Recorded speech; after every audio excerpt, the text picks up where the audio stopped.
Good morning and welcome to Varthamanam. ഇന്നത്തെ പ്രധാനപ്പെട്ട പത്രവാർത്തകൾ. ഇന്നും എല്ലാ പത്രങ്ങളുടെയും ശീർഷക വാർത്ത, അതിപ്രധാന വാർത്ത ബീഹാറാണ്, നിതീഷ് കുമാറാണ്. ഇന്നലെയും അങ്ങനെ തന്നെയായിരുന്നു. ഇന്നലെ നിതീഷ് കുമാർ രാജിവെച്ച വാർത്തയായിരുന്നു വന്നത് എങ്കിൽ ഇന്നാകട്ടെ അദ്ദേഹം വീണ്ടും മുഖ്യമന്ത്രിയായ വാർത്തയാണ് വരുന്നത്. ഒരു ദിവസം ഒരു രാത്രി ഇരുണ്ട് വെളുക്കുമ്പോഴേക്കും ഒരു രാജിയും തുടർന്ന് വീണ്ടും സത്യപ്രതിജ്ഞയും സംഭവിക്കുന്ന അത്ഭുതത്തിനാണ് ബീഹാർ രാഷ്ട്രീയം സാക്ഷി നിന്നത്. ഒരിക്കൽ ലാലു പ്രസാദിൻ്റെ RJD, കോൺഗ്രസ് എന്നീ കക്ഷികളുടെ പിന്തുണയോടെ മുഖ്യമന്ത്രിയായിരുന്ന നിതീഷ് കുമാർ ഒരു രാത്രി ഇരുണ്ട് വെളുത്തപ്പോഴേക്കും BJPയുടെ പിന്തുണ മാത്രമല്ല, BJPയെ സഖ്യകക്ഷിയായി ഒന്നിച്ചിരുത്തി അധികാരം പങ്കിട്ട് മുഖ്യമന്ത്രിയായി തീർന്നിരിക്കുന്നു എന്നതാണ് വാർത്ത. നിതീഷ് കുമാറിൻ്റെ BJP വിരുദ്ധ രാഷ്ട്രീയത്തിൽ വിശ്വസിച്ചവർക്ക് കനത്ത തിരിച്ചടിയാണ് ബീഹാറിൽ സംഭവിച്ചിരിക്കുന്നത്. ആ വാർത്തയാണ് എല്ലാ പത്രങ്ങളും നമുക്കിന്ന് തരുന്നത്. മലയാള മനോരമയും അത് ലീഡ് വാർത്തയാക്കുന്നു. ആ വാർത്ത ഇപ്രകാരമാണ് മനോരമയിൽ കാണാൻ കഴിയുന്നത്. നിതീഷിന് കസേര, പാർട്ടി രണ്ടാവും. JDU എന്ന പാർട്ടി പിളരും എന്ന് വ്യക്തമാക്കിക്കൊണ്ട് അധികാര കസേരയിൽ ഒരു കാലഘട്ടത്തിൽ താൻ തന്നെ തള്ളിപ്പറഞ്ഞ മോദിക്കൊപ്പം തിരിച്ചു വരുന്നു നിതീഷ് കുമാർ. അതാണ് ഇന്ന് വാർത്തയായി വരുന്നത്. ഇന്ന് വിശ്വാസ വോട്ട് നിതീഷിനെതിരെ ശരദ് യാദവും, ലാലുവിന് കുരുക്കായി എൻഫോഴ്സ്മെൻറ്റ് കേസ് തുടങ്ങിയ വാർത്തകളാണ് മനോരമ തരുന്നത്. മുഖ്യമന്ത്രി നിതീഷ് കുമാർ JDUവിൻ്റെ ദേശീയ അധ്യക്ഷൻ കൂടിയാണ്, ചില്ലറയാളല്ല. 2015 ബീഹാറിൽ നടന്ന തെരഞ്ഞെടുപ്പിലാണ് അദ്ദേഹം പലകുറി മുഖ്യമന്ത്രി ആയിട്ടുണ്ട്, അത്തവണ മുഖ്യമന്ത്രി പദത്തിലേക്ക് എത്തിച്ചേർന്നത്. ആ തെരഞ്ഞെടുപ്പിൽ സഖ്യകക്ഷികളായി വന്നത് മഹാസഖ്യമെന്ന് വിശേഷിപ്പിക്കപ്പെട്ട RJDയും കോൺഗ്രസുമൊക്കെ ചേർന്ന വലിയ മുന്നണിയായിരുന്നു. ആ മുന്നണിയുടെ ഏറ്റവും വലിയ സവിശേഷത നിതീഷ് കുമാർ അതിൻ്റെ തലപ്പത്ത് വന്നിരുന്നു എന്നതാണ്. നിതീഷ് കുമാർ ആകട്ടെ 17 വർഷം നീണ്ടുനിന്ന BJP ബാന്ധവം കൈയൊഴിഞ്ഞ് നരേന്ദ്രമോദിയുടെ ഏറ്റവും വലിയ വിമർശകനായി അധികാരത്തിൽ നിൽക്കുന്ന കാലം അദ്ദേഹം നരേന്ദ്രമോദിയെ എതിർത്തുകൊണ്ടാണ് അധികാരത്തിലേക്ക് ഉയർന്നത്. മഹാസഖ്യം തന്നെ നരേന്ദ്രമോദിയുടെ എതിർപ്പിൻ്റെ അടിസ്ഥാനത്തിൽ, നരേന്ദ്രമോദിയോടുള്ള എതിർപ്പിൻ്റെ അടിസ്ഥാനത്തിൽ രൂപം കൊണ്ട ഒരു മുന്നണിയുമാണ്. ആ മുന്നണിക്കാണ് ബീഹാർ ജനത വോട്ട് ചെയ്തിരിക്കുന്നത്. ഇപ്പോൾ നിതീഷ് കുമാർ ഒരു രാത്രിയുടെ മറവിൽ BJPയുമായി സഖ്യം ചേർന്ന് സഖ്യകക്ഷിയാക്കി അധികാരം പങ്കിടുന്ന അവസ്ഥയിലേക്ക് BJP നേതാവിനെ ഉപമുഖ്യമന്ത്രി സ്ഥാനത്തേക്ക് അവരോധിച്ചുകൊണ്ട് മുഖ്യമന്ത്രിയാകുമ്പോൾ അതിനുള്ള മാൻഡേറ്റ്, സമ്മതി ബീഹാർ ജനത അദ്ദേഹത്തിന് നൽകിയിട്ടില്ല. ആ അവസ്ഥയിൽ ജനപിന്തുണയില്ലാത്ത, ജനസമ്മതിയില്ലാത്ത ഒരു മുഖ്യമന്ത്രിയായി അദ്ദേഹം മാറുന്നു. ഇപ്പോൾ നടക്കുന്ന സംഭവവികാസങ്ങളെ മലയാള മനോരമ തരുന്നത് ഇങ്ങനെയാണ്. MS അനൂപാണ് പാറ്റ്നയിൽ നിന്ന് ആ വാർത്ത എത്തിക്കുന്നത്. RJD, കോൺഗ്രസ്, JDU വിശാല സഖ്യം ഉപേക്ഷിച്ച് മുഖ്യമന്ത്രി സ്ഥാനം രാജിവെച്ച് 16 മണിക്കൂറിനകം BJP പിന്തുണയോടെ JDU നേതാവ് നിതീഷ് കുമാർ വീണ്ടും ബീഹാർ മുഖ്യമന്ത്രിയായി അധികാരമേറ്റു. എന്നാൽ BJPക്കൊപ്പം അധികാരം പങ്കിടാൻ തീരുമാനിച്ചതിന് പിന്നാലെ JDU പിളർപ്പിലേക്ക് നീങ്ങുന്നു. ഭാവി പരിപാടികൾക്ക് രൂപം നൽകാൻ മുതിർന്ന നേതാക്കളും രാജ്യസഭാ അംഗങ്ങളുമായ ശരദ് യാദവ്, MP വീരേന്ദ്രകുമാർ, അലി അൻവർ അൻസാരി എന്നിവർ ദില്ലിയിൽ യോഗം ചേർന്നു. മറ്റു നേതാക്കളുമായി കൂടിയാലോചിച്ച് 2 ദിവസത്തിനകം നിലപാട് പ്രഖ്യാപിക്കാനാണ് തീരുമാനം. സ്വന്തം പാർട്ടിയെ കൈവിട്ട്, സ്വന്തം രാഷ്ട്രീയ നിലപാട് കൈവിട്ട് നിതീഷ് കുമാർ അധികാരത്തിൻ്റെ പിമ്പെ വെമ്പിക്കുതിച്ച് മോദിക്കൊപ്പം സഞ്ചരിക്കുമ്പോൾ തന്നെ ആ നിലയ്ക്ക് എത്തിച്ച പാർട്ടിയുണ്ടല്ലോ, ആ പാർട്ടി വലിയ പിളർപ്പിലേക്ക് എത്തിച്ചേരുന്നു. നിതീഷ് കുമാറാണ് പാർട്ടിയുടെ ദേശീയ അധ്യക്ഷനെങ്കിലും മുൻ ദേശീയ അധ്യക്ഷൻ ശരദ് യാദവ് അദ്ദേഹമായി പോലും ആലോചിക്കാതെയാണ് രാത്രിയുടെ മറവിൽ തിരിവിൽ അദ്ദേഹം നിതീഷ് കുമാർ BJPയുമായി സഖ്യമുണ്ടാക്കിയത്. ആ രാത്രി സഖ്യം, ഇരുണ്ട സഖ്യം JDU എന്ന പാർട്ടി അംഗീകരിക്കാൻ തയ്യാറായിട്ടില്ല. ശരദ് യാദവ് തന്നെ അതേ സംബന്ധിച്ച് എതിരഭിപ്രായം പ്രകടിപ്പിച്ചുകൊണ്ട് അതിനെ എതിർക്കുന്ന ആളുകളുടെ യോഗം വിളിച്ചുകൂട്ടി. 12 MP-മാരാണ് പാർട്ടിക്കുള്ളത്. 10 രാജ്യസഭാംഗങ്ങളും 2 ലോകസഭാംഗങ്ങളും. രാജ്യസഭാംഗത്വമാണ് അതിന് കൂടുതൽ, 10 പേർ. അതിൽ 3 പേരാണ് ഇപ്പോൾ ഭിന്നത കാട്ടി പുറത്ത് നിൽക്കുന്നത്. ബാക്കി ആളുകളുടെ കാര്യം എങ്ങനെയെന്നറിയില്ല. 2 ദിവസമെടുക്കും ചിത്രങ്ങൾ വ്യക്തമാകാൻ എന്ന് വേണം കാത്തിരിക്കാൻ. ഒറ്റ രാത്രി കൊണ്ട് ഒരു മന്ത്രിസഭയുടെ തലപ്പത്ത് നിന്ന് മറ്റൊരു മന്ത്രിസഭയുടെ തലപ്പത്തേക്ക് സഞ്ചരിക്കുമ്പോൾ നിതീഷ് കുമാർ വെളിവാക്കുന്നത്, ഒരു കാലത്ത് അദ്ദേഹം ദേശീയ രാഷ്ട്രീയത്തിൽ മെനിഞ്ഞാന്ന് വരെ സജീവമായി നിൽക്കുകയും ഒരുപക്ഷേ പ്രതിപക്ഷത്തിൻ്റെ ഏറ്റവും സമുന്നതനായ നേതാവായി ഉയർത്തിക്കാട്ടപ്പെടുകയും ചെയ്തയാൾ ബീഹാറിലെ മുഖ്യമന്ത്രി പദത്തിലേക്ക് ഒതുങ്ങിക്കൂടുന്നുവോ എന്ന സംശയം ജനിപ്പിക്കുന്ന രീതിയാണ് രാഷ്ട്രീയം മാറിമറിയുന്നത്. അദ്ദേഹം ഒരു കാലത്ത് പറഞ്ഞു, 2013 നരേന്ദ്രമോദിയെ പ്രധാനമന്ത്രി സ്ഥാനാർത്ഥിയാക്കാൻ തീരുമാനിച്ചതിൽ പ്രതിഷേധിച്ചാണ് അദ്ദേഹം അന്ന് ആ ക്യാമ്പ് വിട്ടത്. 17 വർഷത്തെ ബാന്ധവം മുറിച്ചുകൊണ്ട് സോഷ്യലിസ്റ്റ് ചേരിയിലേക്ക്, ജനാധിപത്യ ചേരിയിലേക്ക് അദ്ദേഹം വന്നത്. അന്ന് അദ്ദേഹം പറഞ്ഞു, RSSുമായി ബന്ധിപ്പിക്കുന്നതിനേക്കാൾ ഭേദം മരണമാണ് എന്ന്.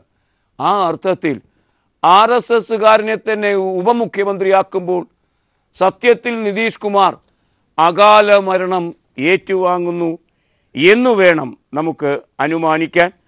ആ വാർത്തയാണെന്ന് നമുക്ക് പത്രലോകം തന്നിരിക്കുന്നത്. നിതീഷ് കുമാറിൻ്റെ ഭാവിയെ സംബന്ധിച്ച ഒരു പ്രവചനം തന്നെ ജന്മഭൂമി സംഘപരിവാര പത്രം അതിൻ്റെ ലീഡ് വാർത്തയിലൂടെ തന്നിരിക്കുന്നു. എന്തൊക്കെയാണ് സംഭവിക്കാൻ പോകുന്നത്? മന്ത്രിസഭാ പുനഃസംഘടന സംഭവിക്കാൻ പോകുന്നു. അങ്ങനെ സംഭവിക്കുമ്പോൾ നിതീഷ് കുമാർ കേന്ദ്രമന്ത്രിയാകും എന്ന് കരുതുന്നു ജന്മഭൂമി. ഒരിക്കൽ അദ്ദേഹം കേന്ദ്രമന്ത്രിയായി ഇരുന്നിട്ടുണ്ട്. നിതീഷ് കുമാർ മാത്രമല്ല, ശരദ് യാദവ് കൂടി കേന്ദ്രമന്ത്രിയാകും. അതുവഴി JDU എന്ന കക്ഷി പൂർണ്ണമായും NDAയിലേക്ക് കൂറുമാറും എന്നാണ് ജന്മഭൂമി പ്രതീക്ഷിക്കുന്നത്. ഇത് JDUവിൽ നിന്ന് ആ വാർത്ത ഇപ്പോഴും പുറത്തേക്ക് വന്നിട്ടില്ല. പക്ഷേ ജന്മഭൂമി എന്ന സംഘപരിവാര പത്രം അത് ലീഡ് വാർത്തയാക്കുമ്പോൾ അതേ സംബന്ധിച്ച ധാരണകൾ കൂടി ഇന്നലെ രാത്രിയുടെ മറവിൽ സംഭവിച്ചിട്ടുണ്ടോ എന്ന് സംശയിക്കേണ്ടി വരും. 2 ദിവസങ്ങൾക്കുള്ളിൽ JDU നിതീഷ് കുമാറിൻ്റെ ഈ നിലപാടിനെ അംഗീകരിക്കുകയോ ബഹിഷ്കരിക്കുകയോ ചെയ്യണം ദേശീയ നേതൃത്വം. ആ 2 ദിവസങ്ങൾക്കുള്ളിൽ എന്തൊക്കെ സംഭവിക്കുമെന്ന് പറയാനാവില്ല. പക്ഷേ ജന്മഭൂമി പറയുന്നത് 2 പേർ കേന്ദ്രമന്ത്രിമാരാകും. ഒന്ന് നിതീഷ് കുമാർ, മറ്റേത് ശരദ് യാദവ്. ആരെ വിശ്വസിക്കാം, ആരെ അവിശ്വസിക്കാം എന്നൊന്നും പറയാൻ കഴിയാത്ത അവസ്ഥയാണ് വാർത്ത കാണുക. മന്ത്രിസഭാ പുനഃസംഘടന ഉടൻ JDU കേന്ദ്രമന്ത്രിസഭയിലേക്ക്. ബീഹാറിൽ NDA സഖ്യത്തിലെത്തിയ ജനതാദൾ U കേന്ദ്രഭരണത്തിലും പങ്കാളിയാകും. ഉടൻ നടക്കുന്ന മന്ത്രിസഭാ പുനഃസംഘടനയിൽ JDUവിന് ക്യാബിനറ്റ് പദവി ഉൾപ്പെടെ 2 മന്ത്രിസ്ഥാനം ലഭിച്ചേക്കും. ബീഹാർ മുഖ്യമന്ത്രി നിതീഷ് കുമാറും രാജ്യസഭാ MP ശരദ് യാദവും മന്ത്രിമാരാകുമെന്നും സൂചനയുണ്ട്. ഇരുവരും നേരത്തെ കേന്ദ്രമന്ത്രിമാരായിരുന്നു എന്ന കാര്യവും പത്രം എടുത്തു പറയുന്നുണ്ട്. അങ്ങനെ വരുമ്പോൾ ഇനി മഹാസഖ്യത്തിൻ്റെയും അതുപോലെ തന്നെ ബീഹാറിൻ്റെയും രാഷ്ട്രീയ ഭാവി എന്തായിരിക്കാം? ലാലു പ്രസാദ് പറയുന്നു, ഏറ്റവും വലിയ വഞ്ചനയാണ് സംഭവിച്ചത്. അദ്ദേഹത്തിൻ്റെ പാർട്ടി, ആ പാർട്ടിയാണ് ഏറ്റവും വലിയ പാർട്ടിയായിരുന്നത്, 80 അംഗങ്ങളുള്ള പാർട്ടി. 71 അംഗങ്ങൾ മാത്രമായിരുന്നു നിയമസഭയിൽ നിതീഷ് കുമാറിനുണ്ടായിരുന്നത്. അദ്ദേഹം പറയുന്നത്, ലാലു പ്രസാദ് പറയുന്നതനുസരിച്ചാണെങ്കിൽ ഏറ്റവും വലിയ കക്ഷിയെയാണ് ഒരു പ്രതിസന്ധി വന്നാൽ ഒരു ഗവൺമെൻറ് ഉണ്ടാക്കാൻ ക്ഷണിക്കേണ്ടത്. അങ്ങനെ ഗവർണർ ക്ഷണിച്ചിട്ടില്ല. അതുകൊണ്ട് തന്നെ ആ ഒരു പ്രശ്നവുമായി കോടതിയിലേക്ക് പോകാനാണ് ലാലു പ്രസാദ് തീരുമാനിച്ചിരിക്കുന്നത്. അഴിമതി കേസുമായി അദ്ദേഹം കോടതിയിലേക്ക് പോകും. അതിനൊപ്പം ഈ കേസും കൂടി കോടതിയിലേക്ക് കൊണ്ടുപോകാൻ അദ്ദേഹം ശ്രമിക്കുന്നു എന്നാണ് ഈ വാർത്ത നമ്മോട് പറയുന്നത്.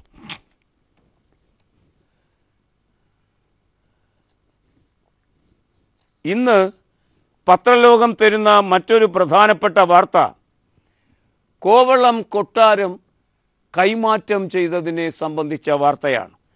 കൊട്ടാരം കൈവിട്ടു എന്ന ശീർഷകത്തിൽ മാതൃഭൂമി അത് ലീഡ് വാർത്തയാക്കിയിരിക്കുന്നു. കോവളം കൊട്ടാരത്തിൻ്റെ കൈവശാവകാശം RP ഗ്രൂപ്പിന് കൈമാറും. രാവി പിള്ളയുടെ ഗ്രൂപ്പിന് സർക്കാരിന് ശേഷിക്കുന്നത് കോടതിയിൽ ചോദ്യം ചെയ്യാനുള്ള അവകാശം. തീരുമാനം റവന്യൂ ടൂറിസം മന്ത്രിമാർ പങ്കെടുക്കാത്ത യോഗത്തിൽ. ഇന്നലെ മന്ത്രിസഭാ യോഗത്തിൻ്റെ തീരുമാനങ്ങളിൽ പ്രധാനപ്പെട്ട തീരുമാനങ്ങളിൽ ഒന്നാണ് കൊട്ടാരം കൂടി കൊടുക്കാനുള്ള തീരുമാനം. കൈവശാവകാശം കൊട്ടാരത്തിന് കൊടുക്കുമ്പോഴും അതിന്മേലുള്ള മറ്റവകാശങ്ങൾ നിലനിർത്താം എന്ന ഒരു രീതിയിലാണ് സംസ്ഥാന മന്ത്രിസഭ ഈ കാര്യത്തിൽ തീരുമാനമെടുത്തിരിക്കുന്നത്. കോവളം കൊട്ടാരവും ചേർന്നുള്ള 4.13 ഹെക്ടർ സ്ഥലവും പ്രവാസി വ്യവസായി രവി പിള്ളയുടെ RP ഗ്രൂപ്പിന് കൈമാറും. ഉടമസ്ഥത കോടതിയിൽ ചോദ്യം ചെയ്യാനുള്ള അവകാശം സർക്കാരിൽ നിലനിർത്തി കൈവശാവകാശം വിട്ടു നൽകാനാണ് മന്ത്രിസഭയുടെ തീരുമാനം. ഫലത്തിൽ കൊട്ടാരവും അനുബന്ധ ഭൂമിയും പൂർണ്ണമായും വിട്ടുകൊടുക്കൽ തന്നെയാണിത്. കൊട്ടാരത്തോട് ചേർന്ന ഭൂമി അളന്ന് തിട്ടപ്പെടുത്താൻ റവന്യൂ വകുപ്പ് നേരത്തെ തീരുമാനിച്ചിരുന്നു. അധിക ഭൂമിയുണ്ടെങ്കിൽ അത് സർക്കാർ ഏറ്റെടുക്കും.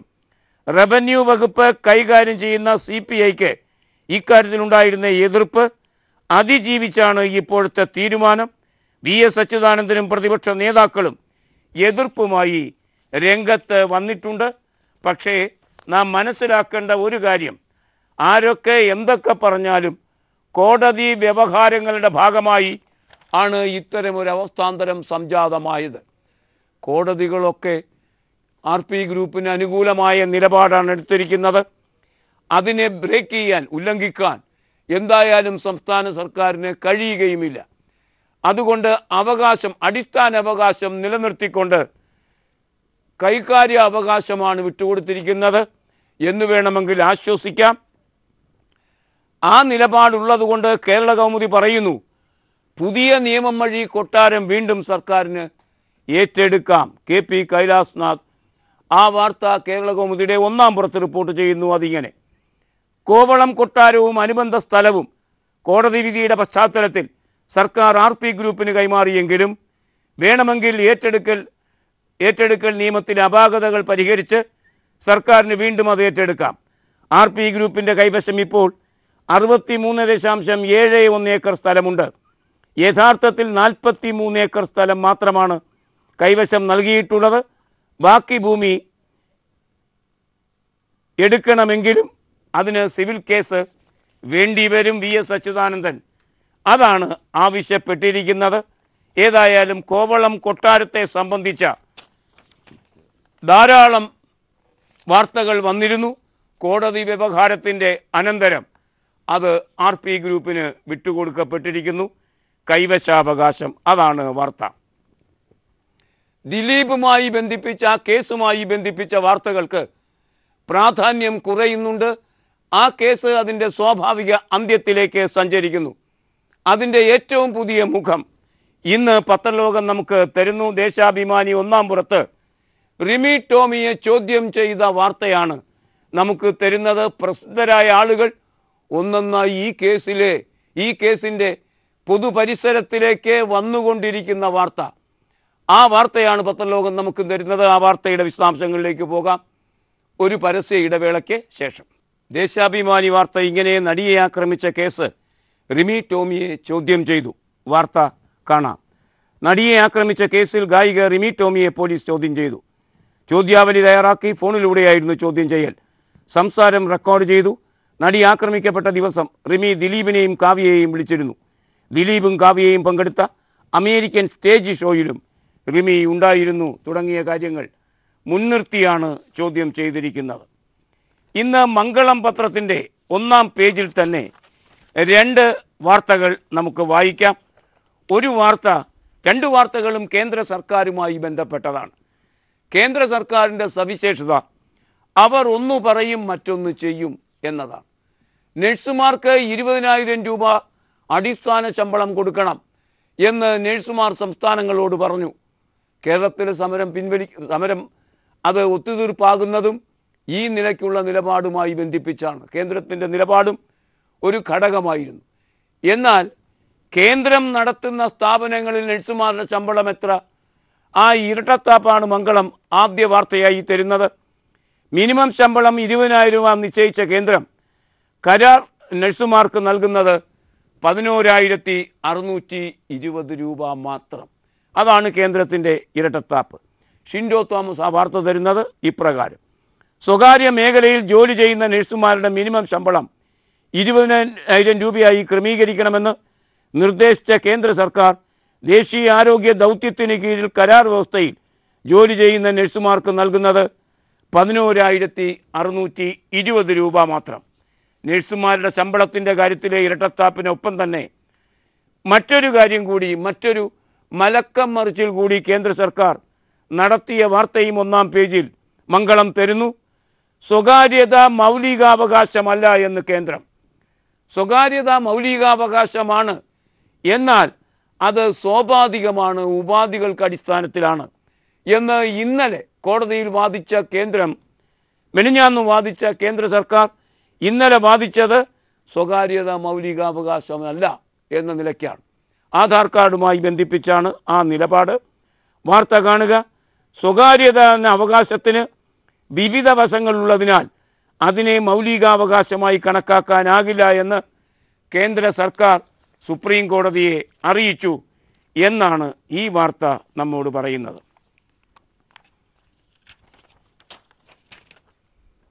BJP CPM ആക്രമണങ്ങൾ നടക്കുന്ന വാർത്തയാണ് പത്രലോകം ഇന്ന് നമുക്ക് തരുന്ന വാർത്ത. ദീപിക 1-ാം പുറത്ത് തന്നിരിക്കുന്നു. ആറ്റുകാൽ മണക്കാട് മേഖലയിൽ തിരുവനന്തപുരത്ത് CPM BJP സംഘർഷം, വ്യാപക അക്രമം, ഒരാൾക്ക് വെട്ടേറ്റു. ആറ്റുകാൽ മണക്കാട് മേഖലയിൽ CPM BJP സംഘർഷം.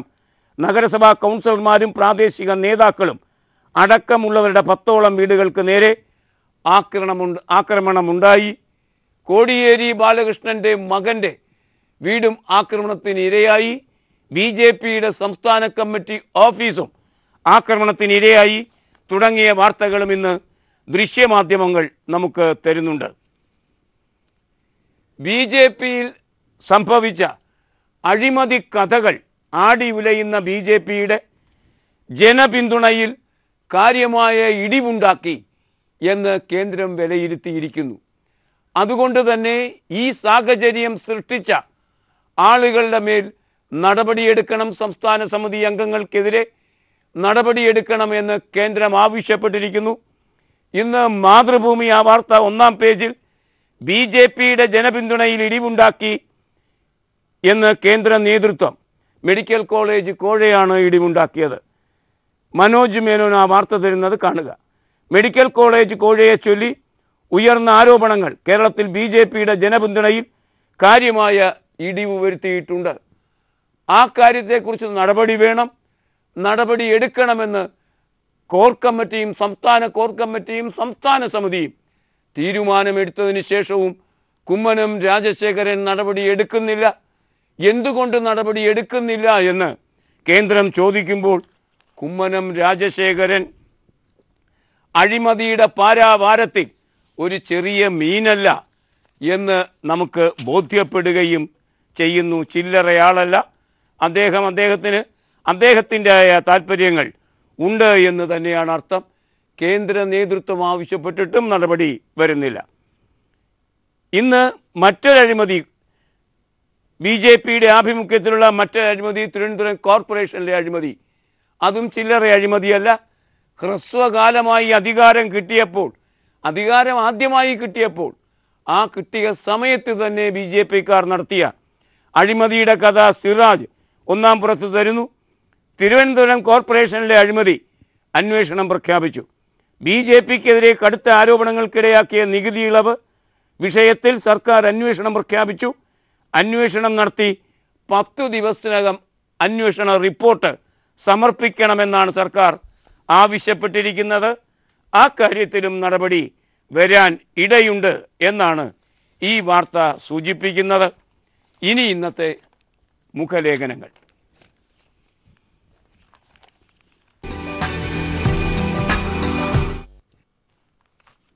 നിതീഷ് കുമാർ ചുവട് മാറ്റുമ്പോൾ ബീഹാറിലെ സംഭവങ്ങളെ മുൻനിർത്തി ദേശീയ രാഷ്ട്രീയത്തിൻ്റെ ഭാവപരിവർത്തനങ്ങൾ വിചാരണ ചെയ്യുന്നു, വിലയിരുത്തുന്നു. BRP ഭാസ്കർ, മുതിർന്ന മാധ്യമ പ്രവർത്തകനും രാഷ്ട്രീയ നിരീക്ഷകനുമായ BRP ഭാസ്കർ മാതൃഭൂമിയിലെ എഡിറ്റ് പേജിൽ നിതീഷ് ചുവടുമാറ്റുമ്പോൾ എന്നാണ് ഇതിൻ്റെ ശീർഷകം. ഒരു ചെറിയ ബ്രേക്കിന് ശേഷം ഈ ലേഖനത്തിലേക്ക് നമുക്ക് തിരിച്ചു വരാം. BRP ഭാസ്കറുടെ ലേഖനം ഇങ്ങനെ: അങ്ങനെ മൂഷിക സ്ത്രീ വീണ്ടും മൂഷിക സ്ത്രീയായി. 17 കൊല്ലം ഭാരതീയ ജനതാ പാർട്ടിയുമായി സഖ്യം പുലർത്തുകയും ആ ബന്ധത്തിൻ്റെ ബലത്തിൽ 5 കൊല്ലത്തിലധികം കേന്ദ്രമന്ത്രിയും 8 കൊല്ലം ബീഹാർ മുഖ്യമന്ത്രിയുമാവുകയും ചെയ്ത ജനതാദൾ യു നേതാവ് നിതീഷ് കുമാർ 4 കൊല്ലത്തെ ഇടവേളയ്ക്ക് ശേഷം വീണ്ടും ഹിന്ദുത്വ പാളയത്തിലെത്തിയിരിക്കുന്നു. പലതവണ രാജിവെക്കുകയും തിരിച്ചു വരികയും ചെയ്തിട്ടുള്ളയാളാണ് നിതീഷ് കുമാർ. ഇത്തവണ മിന്നൽ വേഗത്തിലായിരുന്നു തിരിച്ചുവരവ്. രഹസ്യ ചർച്ചകളിലൂടെ BJPയുമായി എല്ലാം തീർപ്പാക്കിയ ശേഷമായിരുന്നു അദ്ദേഹം രാജിവെച്ചത്. രാജിവെച്ച ഉടനെ തന്നെ പ്രധാനമന്ത്രി നരേന്ദ്രമോദി ട്വിറ്ററിലൂടെ തൻ്റെ അഭിനന്ദനം അറിയിക്കുന്നു. ബീഹാറിൻ്റെ അധിക ചുമതലയുള്ള ബംഗാൾ ഗവർണർ വളരെ പെട്ടെന്ന് സത്യപ്രതിജ്ഞ എടുപ്പിക്കാൻ എന്ന നിലയ്ക്ക് ബീഹാറിലേക്ക് എത്തിച്ചേരുന്നു. വളരെ പെട്ടെന്ന് സത്യപ്രതിജ്ഞ ചെയ്ത് അദ്ദേഹം വീണ്ടും BJPയുടെ പിന്തുണ ഉള്ള മുഖ്യമന്ത്രിയായിത്തീരുന്നു. BJPയെ തടയാൻ കഴിവുള്ള ദേശീയ നേതാവിനെ ഒരു ഭാവി പ്രധാനമന്ത്രിയായാണ് നിതീഷ് കുമാറിനെ പ്രതിപക്ഷ കക്ഷികൾ കണ്ടത്. അവരെ നിരാശപ്പെടുത്തിക്കൊണ്ടാണ് അദ്ദേഹം BJP കൂടാരത്തിലേക്ക് ചേക്കേറിയിരിക്കുന്നത്. JDUവിൻ്റെ ഭാവി എന്ത് എന്ന് വരും ദിവസങ്ങളിൽ അറിയാം. ഇനി ഇന്നത്തെ ചിത്രം.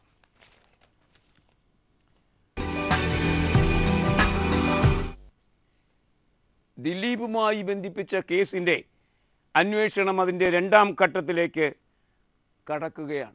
ഈ 2ാം ഘട്ടം അദ്ദേഹം നടത്തിയിട്ടുള്ള നിക്ഷേപങ്ങളുടെ ഘട്ടമാണ്. ഈ ചിത്രം കാണുക. ഇത് ഒരു ചാലക്കുടി ദൃശ്യമാണ്. ദിലീപിൻ്റെ തിയേറ്ററിൻ്റെ ഭൂമി അളന്ന് തിട്ടപ്പെടുത്തുന്ന പ്രക്രിയ KK നജീബ് പകർത്തി ഹിന്ദു പത്രം അതിൻ്റെ ഉൾപേജിൽ ഇന്ന് തന്നിരിക്കുന്നു. ഈ ചിത്രത്തോടെ ഇന്നത്തെ വർത്തമാനം സമാപിക്കുകയാണ്. Have a nice weekend. Good bye.